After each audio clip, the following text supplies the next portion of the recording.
CMS acknowledges the traditional owners of this land, the Ngunnawal people, and respect their elders past, present, and emerging. I believe you could praise the Lord anywhere you go. Yeah, we got a lot of siblings.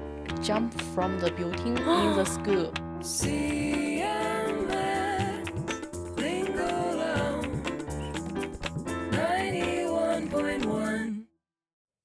Hello everyone, and thank you for tuning in for another episode on Lingo Lounge, CMS FM 91.1. My name is Olivia Faitua, and here we have... My name is Junjun. I'm from China. Lovely. My cultural background is Samoan, but I'd love to hear how you guys run things in China and see the differences between that. Yes, I'd like to introduce the Chinese culture to you guys. Yeah. Yeah. When it comes to, say, like, very simple, let's go numeracy, your numbers from 1 to 10. Yeah. Because I feel like there is a similarity when it comes to Chinese and Samoan, but it's different because instead of actually purely writing the number itself, do you guys have symbols? Yes, a little bit simple. Yeah. So starting from 1 to 10, how would you... Sorry, we don't have a pen and paper, but go on about writing symbols. Because in Samoa, they're just simple words. Yeah. So from 1 to 10, it's like tasi, loa, tolu, fa, lima, ono, fitu, walu, iwa, and sefulu. So how would it be counting from 1 to 10 in China? Yeah, in China.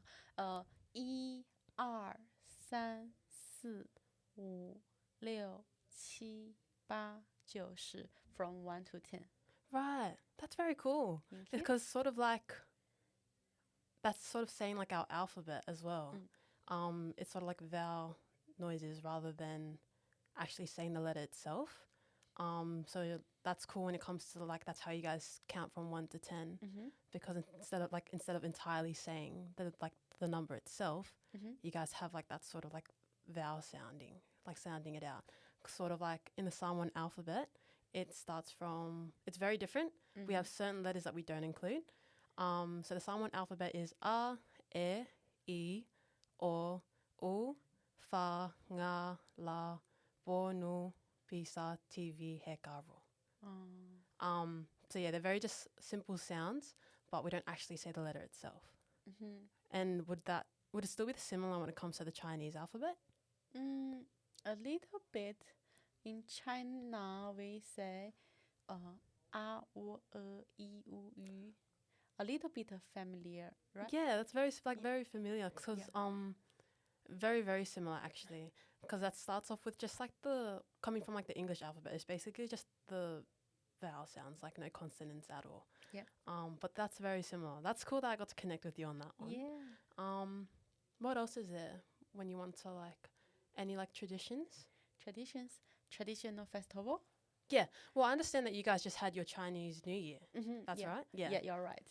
So how do you guys go on about celebrating it? Yes, in China, we use a lot of red color to celebrate it, like a red pocket. Yeah. It's a lucky pocket. Red letter, there are some money or cash inside, and we can send it to other friends. It means lucky for your new year. That's really cool because instead of having it on the 1st of January, you guys have it. What date do you guys celebrate your Chinese New Year? In the Lunar New Year, it's January 1, but in the normal New Year is sorry, I don't know how to say English. No, that's completely fine. Yeah. In January date is about 17 February, but in the Lunar New Year is February 1. Oh, okay. It's different time. Yeah, no, that's very cool because I understood that there was the Multicultural Festival happening not too long ago, but then there were also people sort of celebrating Chinese New Year, and I thought that was really, really cool. In Samoa, because in China you guys are made up as just a whole. Yeah, so the difference with Samoa and China is that it's a very, very small island located in the Pacific. We're made up of 2 islands, so Upolu and Savaii. I keep saying I'm so sorry. Upolu and Sava'i. I'm from Upolu. That's where it's where basically the city Apia is located in. Very small, very, very small. Population is very small. But the culture is very big over there. It's huge. So going back home, so say if you were to go back to China as well, going back home, do you guys have villages? Villages? Yeah, like a village of people. So sort of instead of having like neighborhoods, we have villages. Is in China, do you guys still have like neighborhoods as a whole? Mm, Or is it sort of just like you guys going back home just to like a house or yeah, in the rural area, yeah. people living in the house, but in the city area, people living in like apartment like this. Yeah. So I would actually love to talk about like rural versus like city living in both Chinese and like Samoa, because I believe in Samoa there isn't really sort of like rural areas or like there's no really countryside areas in Samoa. There are some house in rural area and how to say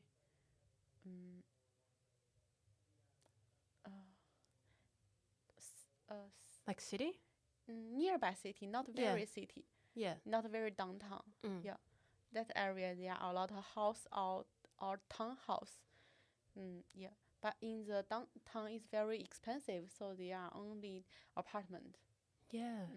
Right, now that's really cool. Yeah. Yeah, because in Samoa it's very, I would say if you are, say if you're a tourist coming over, most people would believe that the whole island would probably seem rural, only just because it's just very natural to see all the houses are the same.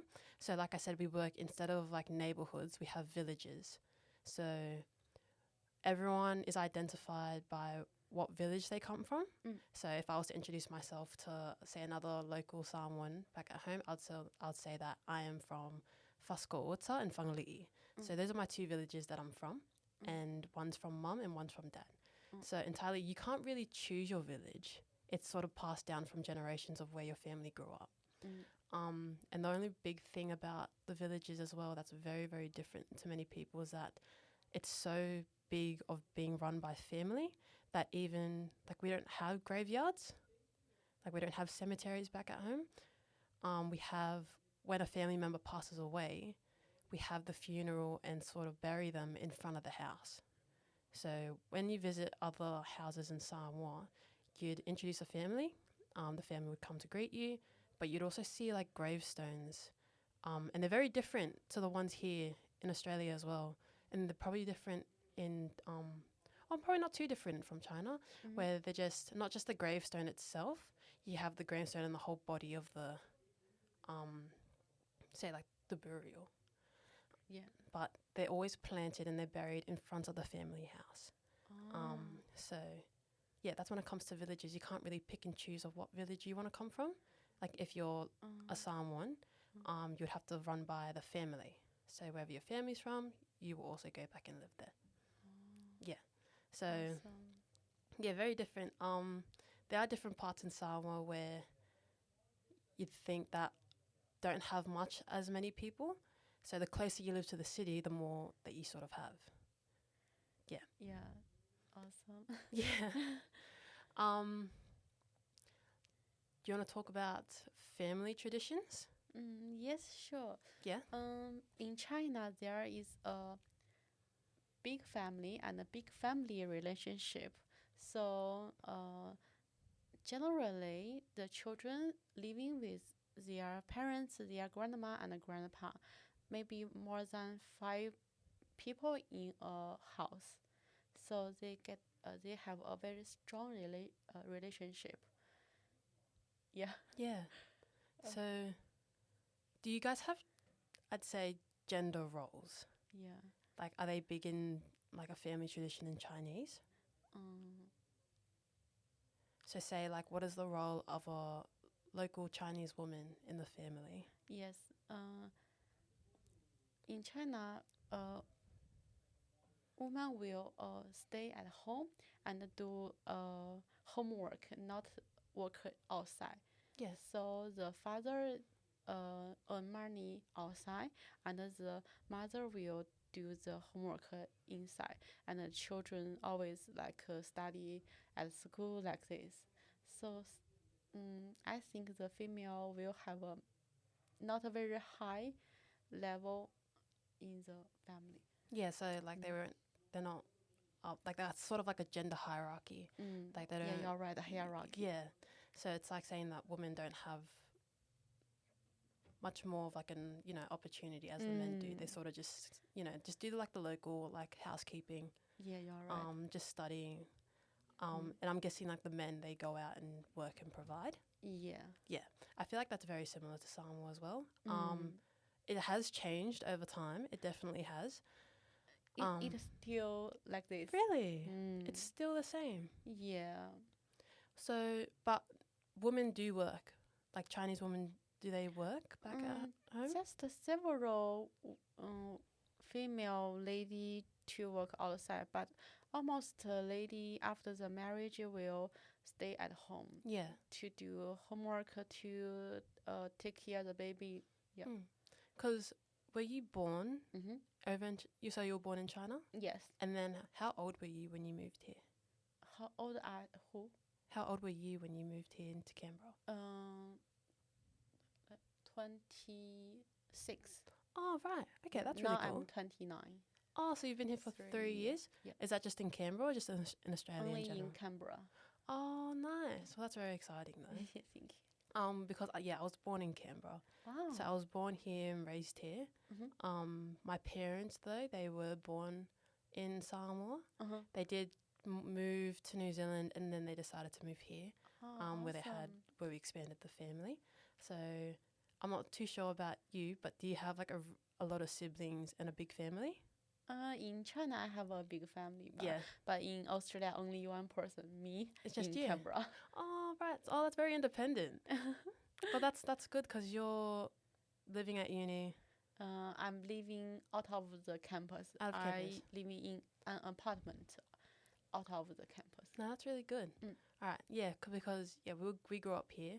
And I do believe that a lot of people would say that I'm plastic, and that's only just because I can't generally speak like fluently the Samoan language, but I was grateful enough to have very, very traditional and strict Samoan parents that brought me and my siblings up around the cultural aspect rather than like including the language. So we understand how to do normal house chores at home, greet other Samoan elders and perform, like say Samoan dances. We're very big on that. Our mum was very, very strict on that. If we couldn't speak the language, she wanted us to expand our knowledge on the culture itself, like where we come from. She didn't want us to lose the idea of how we are Samoan. So instead of sitting us down and then trying to teach us every single word she knew, she taught us through actions.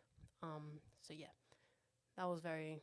I'm very grateful to have that opportunity. I'm still learning to speak the language itself, but I do believe that I can still express that by understanding the cultural knowledge that I have now. But yeah, so we got a massive family, a lot of siblings. Sounds interesting. Yeah, we got a lot of siblings, but it was very good. China, are you guys big on sport? Like Sport? Yeah, like any sports at all? In China? Yeah. Do you know Tai Chi? I think I've heard of that. A kind of Kung Fu. Yes, Yeah. yes. It's very slow. Like Yeah. this. No, it's so graceful. Yeah. Very graceful. And it's a traditional sport in China. Yeah. No, I love that. I love that you guys have that. It's very different as well towards other countries because I feel like it's very like you guys. It's you guys. It's definitely you guys. Like you guys culturally own that. Yeah.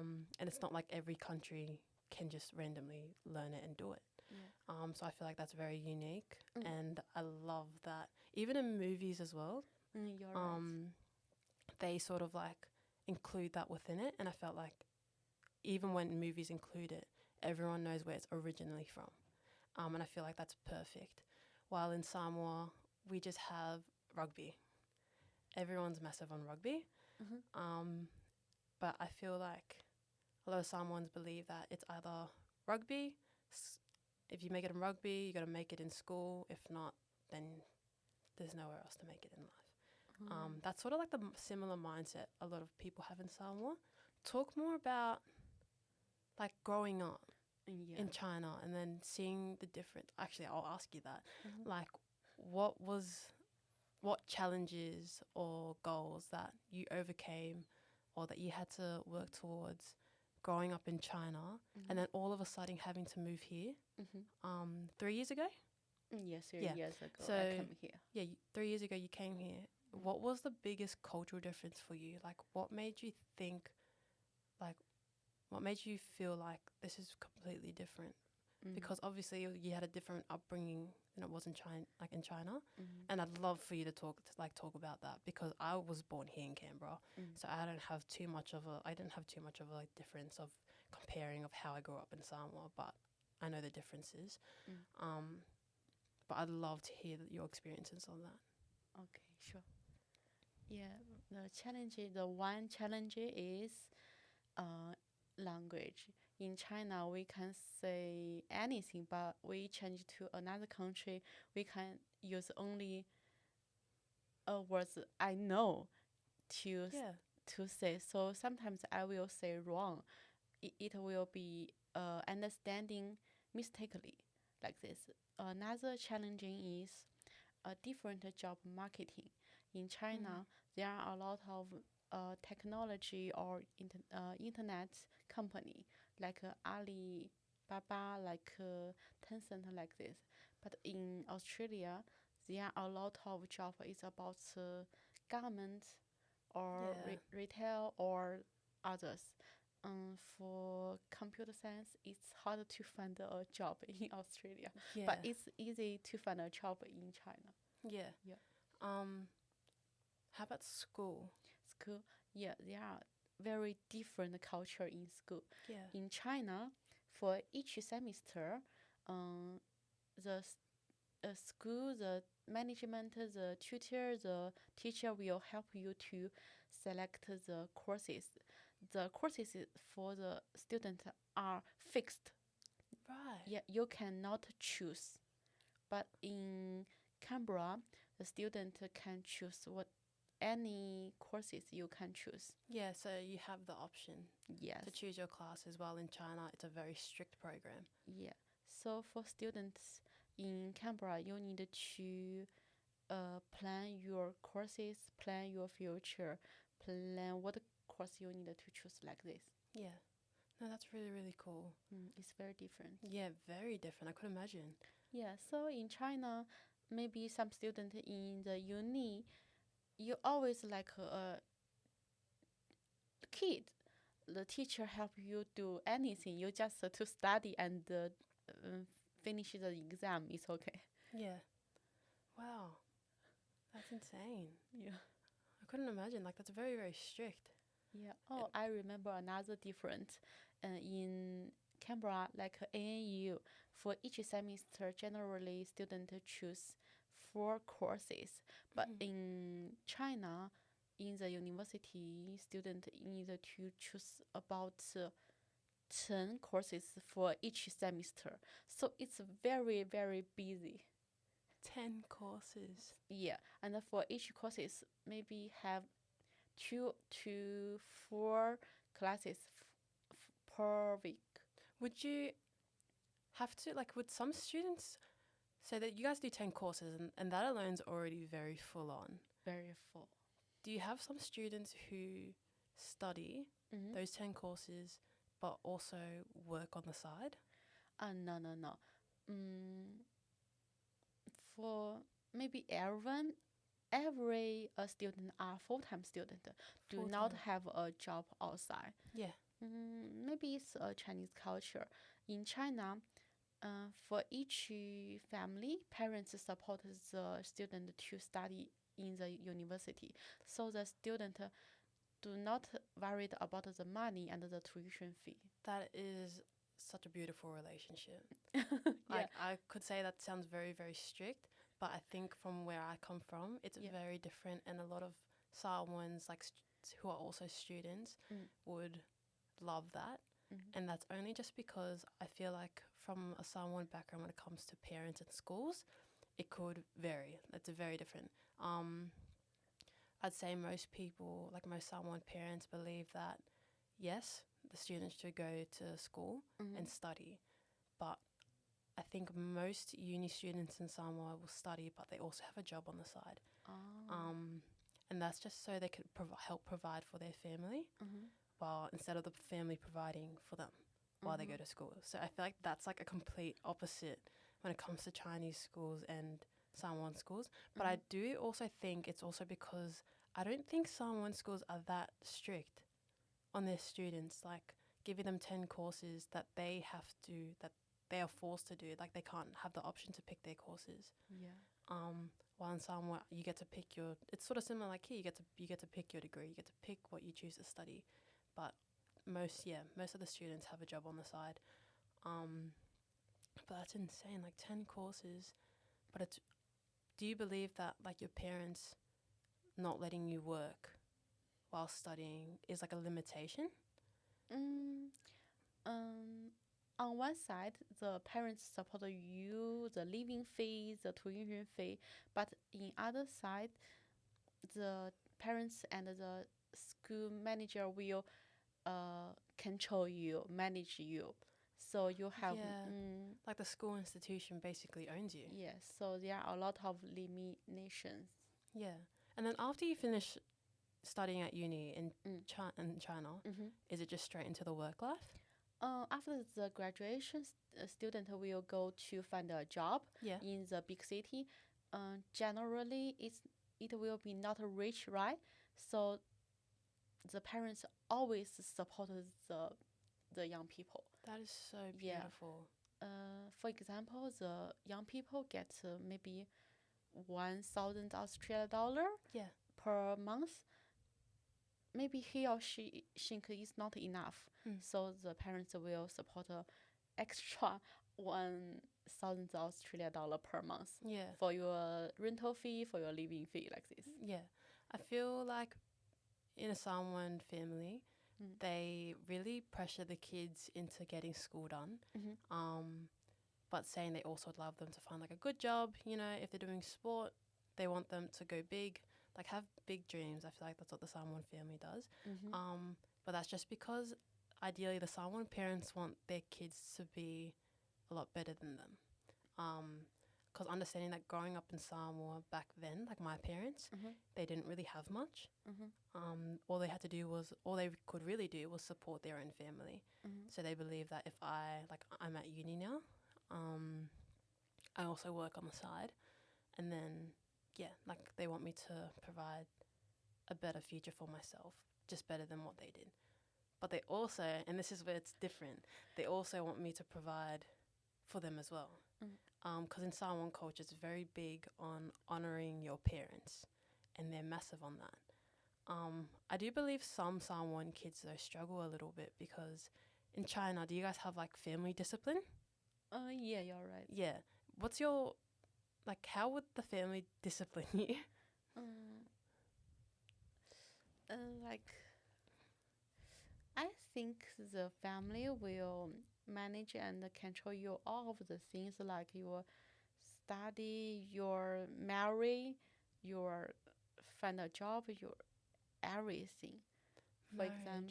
For example, if a guy is about 25 to 30 years old, the parents will buy a house or a bigger apartment for his or her marriage. Really? It's a plan. Yeah. The parents will pay the whole of the fee for the house or the apartment. And what if you're a daughter getting married?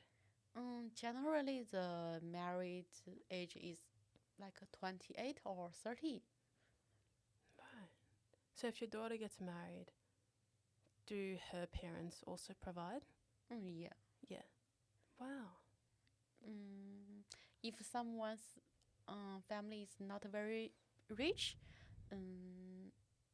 they the parents will pay some money partly, for the house. Yeah. Mm. Right. That's really cool though. Like the parents sort of like. Yeah, because the parents want to support the children's everything, like your uni, like your future. Yeah. Yeah. They're very, very supportive. That's literally what I'm getting from it, is that your like Chinese parents are very supportive for their kids, and discipline is just through love. They want you to have a better start to your future, so they will provide for that. Yeah. Also, the parents will focus on for the children's job. If the children is hard to find a job, the family will find their friends or all the networking relationships to help the children to find a job.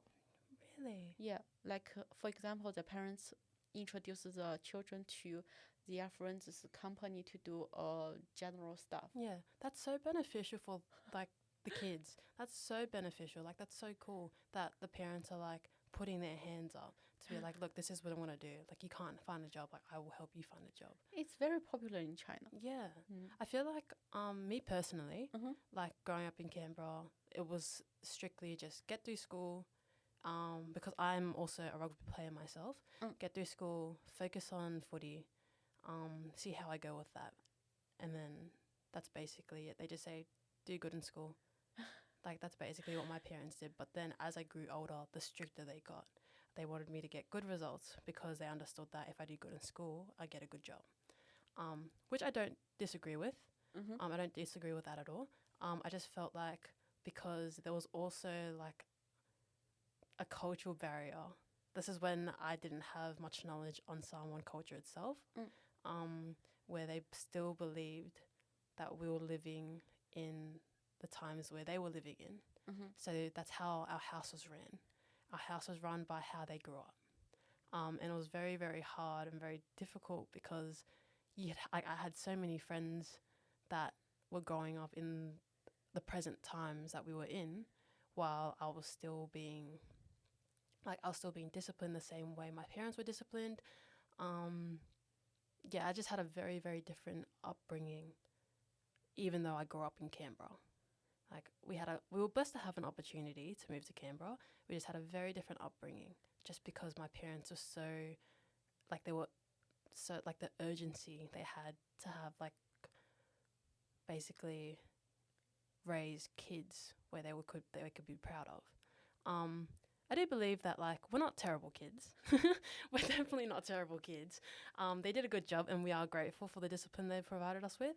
There was just a lot of gaps, and I feel like a lot of Samoan kids, not only in Australia but in Samoa, also don't realise that like there were like a lot of gaps in the learnings that our parents gave us. Was that we knew everything except like we can talk about mental health.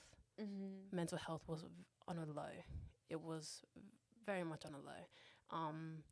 And I feel like the difference between the Samoan kids here in Australia and Samoa is that the Samoan kids who are brought up in Australia understand that mental health is a thing, while in Samoa they go through it. They don't know what mental health is. Ideally, most of the kids in Samoa don't know what it is. And that really does hurt, because on the side of, yes, I'm studying global studies at UC, but I also took up psychology as well. So understanding psychology and then like also like applying it and seeing it around my family and the cultural differences, and then even going back home to Samoa and then realizing that a lot of people would think that the kids in Samoa are going through child labor, but that's just how they were culturally brought up.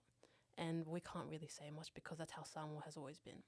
So it's very cool to hear that, like in China, like your parents are supporting you. They're urging you to get studies done. Because it's very different. It's very different in Samoa. Because entirely the kids have to do it themselves. Yeah. Like they don't really get much of like a push. Even sometimes school isn't an option for them. because they have to, and I feel like it could be the same for some families back in China. Sometimes the Samoan kids don't get the opportunity to go to school, because the family needs help at home.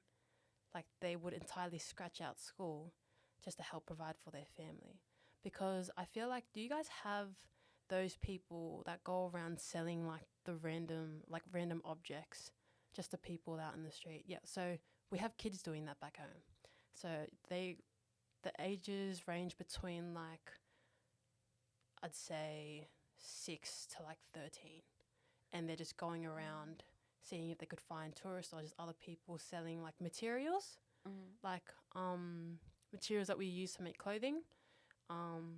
Sometimes we'll sell cocoa. So cocoa is basically like a cocoa. It's basically like making hot chocolate, but it's just like a very natural cocoa that we cut off out in the plantation, burn it, make it into dust, and then we'll sell that to like everyone they see, and they'll sell it, and then come back. Money goes straight to the parents. They don't get paid for anything. They just go out, do the job, come back home. That's it. So yeah, that's what I mean. Like sometimes school isn't an option for most people. Yeah. But yeah, that's insane. Yeah. As you mentioned, the mental health problem for the student, I think it's very interesting. There are a lot of different with China. I can say it for you. In China, a lot of people think people will not have mental health problem. They don't recommend the mental health problem. The elders, like the parents, think if the children said that, oh mom, I have mental health problem, I feel very nervous, I don't want to go to school, I want to relax, the mom will say, oh, you are so chilly, you need to study more and have more things to refuel yourself.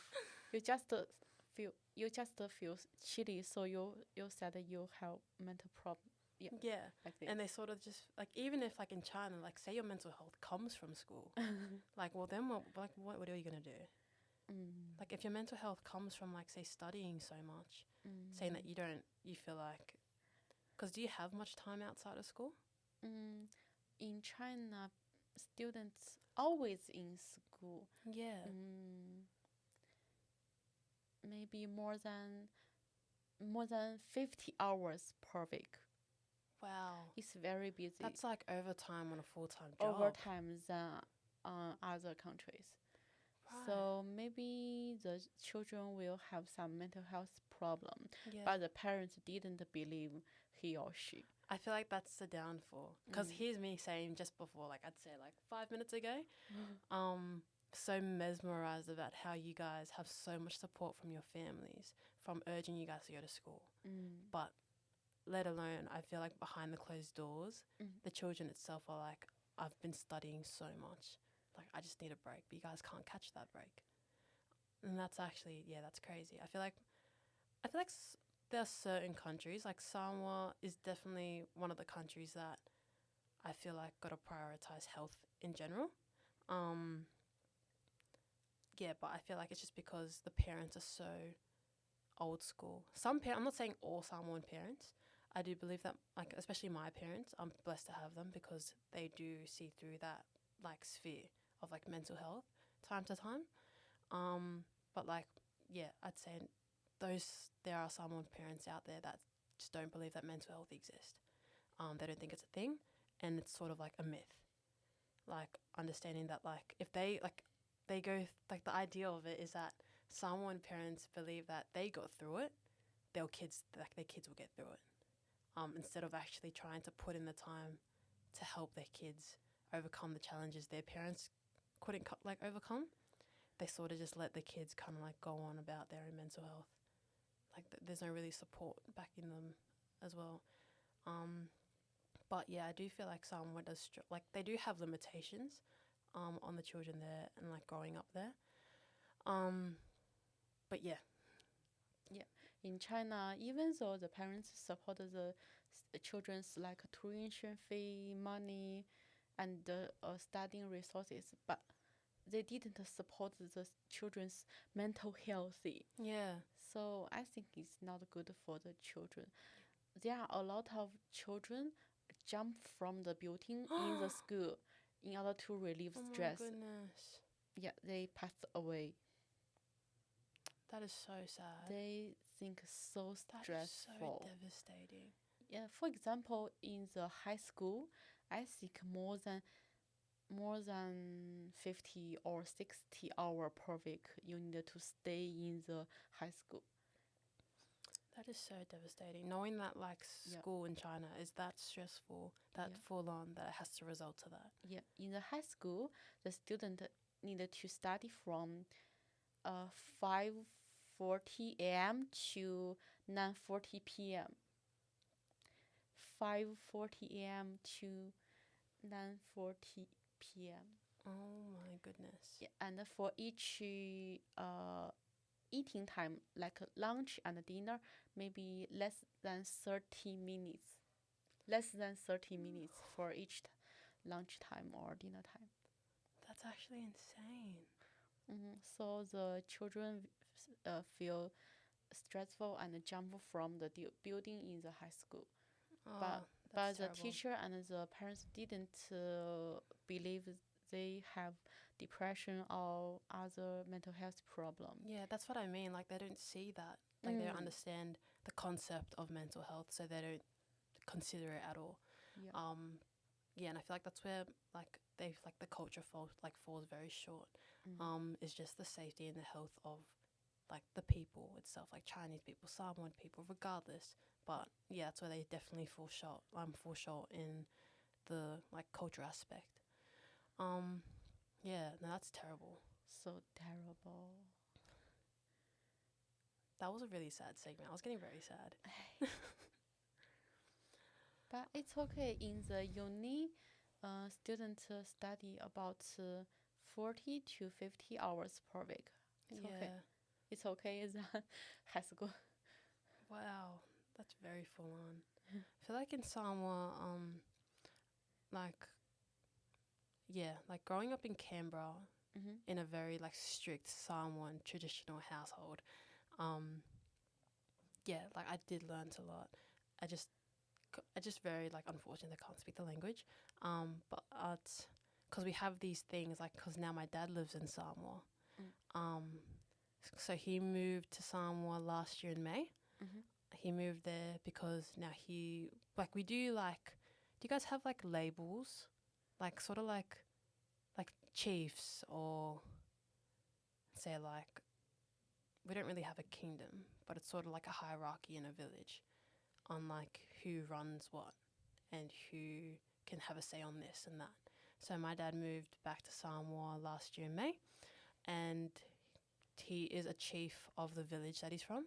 So he's the high chief there. So he's from Whangalii, so that makes me from Whangalii as well, like I mentioned before. And he's over there trying to make the village better. So each village normally has a school, and the school in Whangalii is very, very torn down. And I do remember him telling me about it, that the kids' bathrooms, like just the school facilities in general, were just run down, but kids were constantly still going back to school. And I feel like the teachers back in Samoa are qualified, but they're qualified to an extent. And that's because, like, say, like, kids with disabilities. Like, a kid with a disability in Samoa going to school is normally seen as a disadvantage because, like I said, they don't understand mental health, they won't understand disabilities, they won't understand autism or like the spectrum, they wouldn't understand that stuff.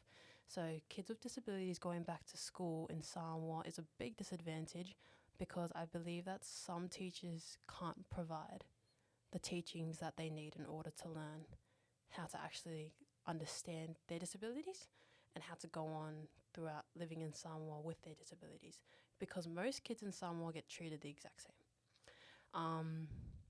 They're all put to work right after school. Like even Sundays, like in Samoa, like church, faith are a very big thing. I'm not too sure if you guys have like a religion, like a common religion in China.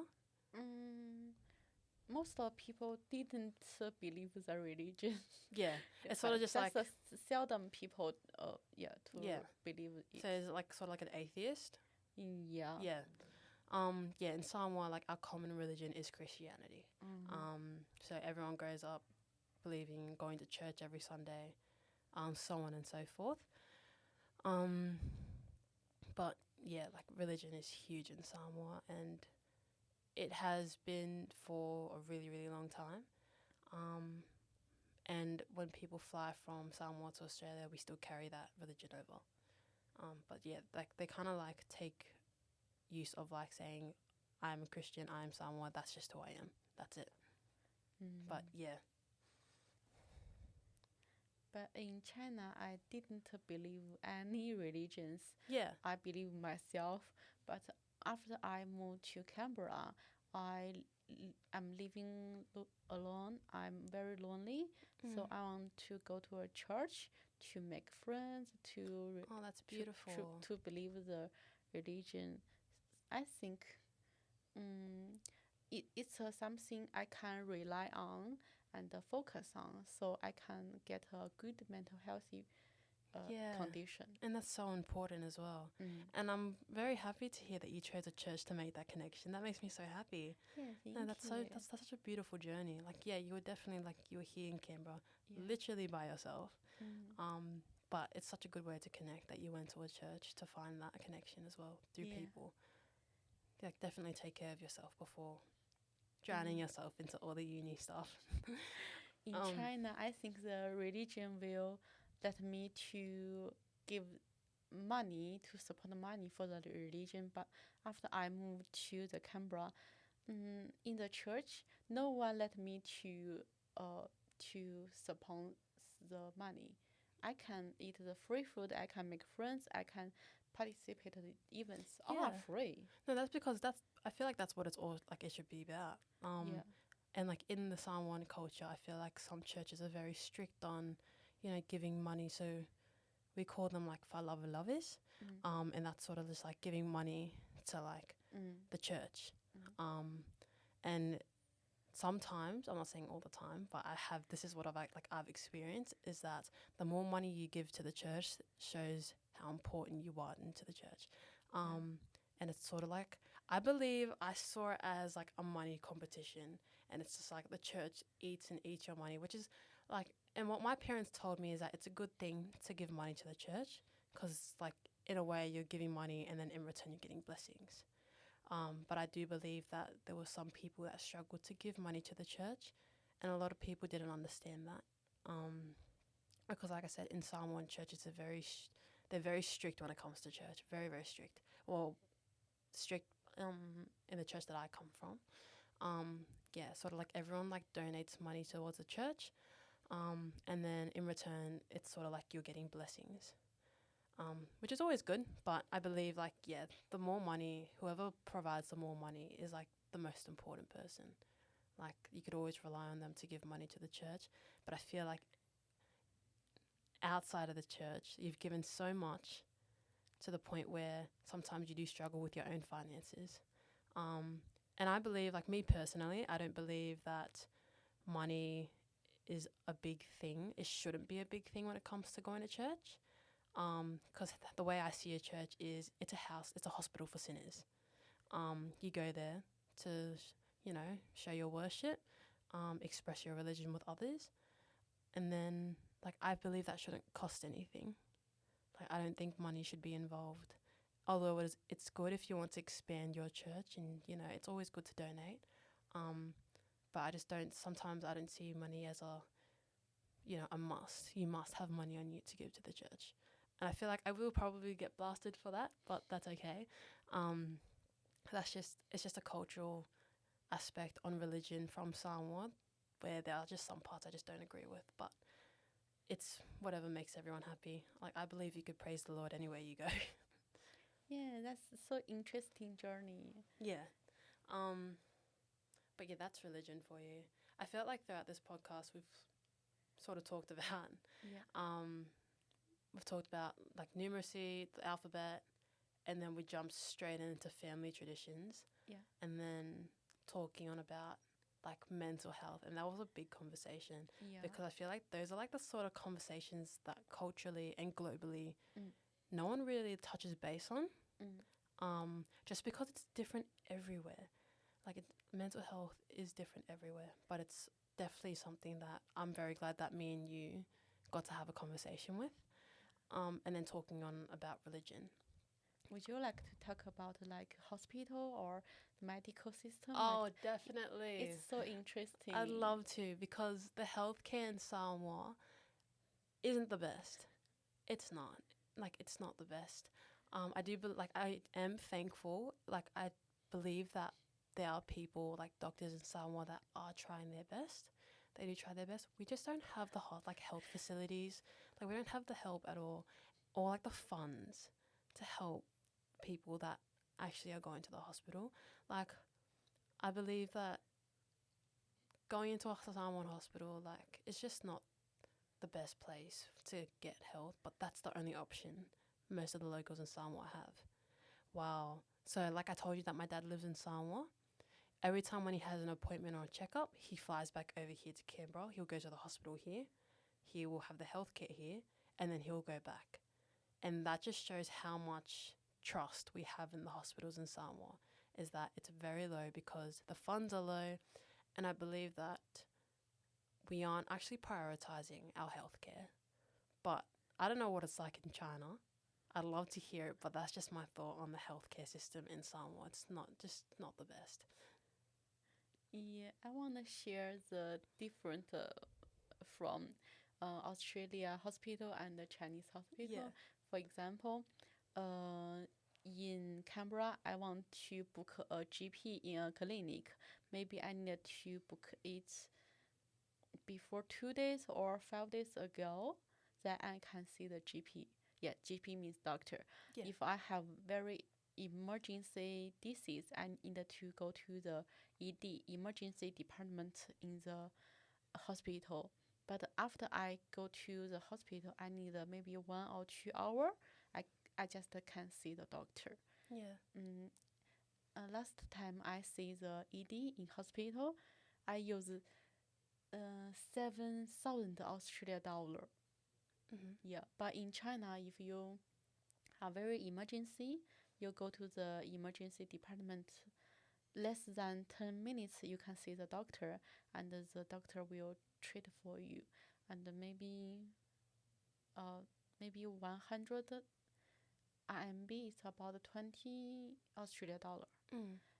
So the different costs is one is 7,000 Australian dollar in Canberra, another one is 20,000 Australian dollar in China.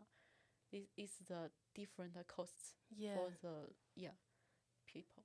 Right. So it's like the different hospitals from Australia and China is sort of just like the finance. Like financially, does it cost more in China than it does here in Australia? Yes, you're right. I feel like in Australia though that it's very beneficial because I'd say they do like bulk build like Medicare. Yeah. Like say if you have a Medicare card, it gets covered. Yeah. Local have Medicare, but the foreigner has the insurance. Yeah, like insurance, like health insurance. Yeah. Yeah. I'm not too sure what it is in Samoa, but I don't believe a lot of people have health insurance in Samoa. It's sort of just like if you have a health issue, you kind of just go see the hospital, and we don't have like a GP. Like you don't have like your own, like, personal general practitioner to like that you go constantly see. It's sort of just like you go there and you see whoever's like free. And I don't know how the hospitals work in Samoa, but I just know that there's not many doctors that have like a special are a specialist in a single medical course there. But yeah, I believe that the fundings for the hospital in Samoa definitely need to increase, because I feel like they do focus on too much on a lot of like unnecessary things in Samoa. Like I do believe that they've recently just opened up a new shopping mall in Samoa, but they had the funds to do that but couldn't put the funds in the hospital. So that's why I feel like the healthcare system sort of like it is slowly failing, but I believe that they can, with like the right resources and the right like conversations to certain people can definitely lift up the health system in Samoa. I feel like the last thing I sort of want to touch base on with differences is that, like we said, we've spoken about family, religion, mental health, healthcare. Do you believe that, because you were raised up in in a Chinese household, if you were to have kids yourself, would you raise them the same way your parents raised you, or would you raise them very differently? Raise my parents in the future? No, so say because you were raised in a Chinese household, Yeah. and say in the future you have kids of your own, do you believe that you'll raise them differently than your parents raised you, or sort of similar? Yeah. My plan is I will stay in Canberra in the future. Yeah. Almost I will foster my children like Australia people. I can pay the tuition fee and the high school. After the high school, like the uni, I want my children can pay by themselves. Maybe they can do part-time job, do carol job like this. Yeah. Yes. That's really cool. I think it can calculate the ability for the children. Yeah. So you definitely stay here. You reckon? What's your plan? I reckon I'd definitely raise my children here, or just the same way as my parents raised me. But would I do it the same way my parents raised me? Probably not. I do love my parents dearly, and I'll hold that very close to my heart. They've done everything for me, but raising my kids, I'd probably do it differently than they raised me. Like I said, I am grateful for the discipline they provided me, but I do believe that, like I said, talking about mental health and all that, all the aspects of that, I do believe that I could do a better job with my kids than my parents did. I'm not ever calling my parents terrible, but what they really, really did, and I'm very grateful for, was they did what they could with so little of what they had, because like I said, they came from Samoa to Canberra, they didn't have much, but they made something out of it to provide for our family, and I always admire that. But raising my kids here in Australia with a slight difference, but also trying to transfer the knowledge that my parents passed down to me about our culture, I would definitely pass down to my kids, 100%. It keeps them grounded, and I feel like learning about the culture and understanding where you come from clothes you with humility. It's definitely something that will keep you humble and grounded, and understanding where you come from, especially when you live in Australia. Sounds interesting. But this conversation was definitely needed. I feel like a lot of people can understand the differences when it comes to Chinese and Samoan cultural backgrounds. But no, this was I'm so grateful, and I'm sure you are too, to have this opportunity to express the aspects of our culture. Okay, thank you for you liking the Chinese culture. Thank you for your listening. See ya. CMS 91.1. This program is brought to you by the Canberra Multicultural Station, along with support from the Community Broadcasting Foundation, Lingo Lounge, where cultures hit the mic.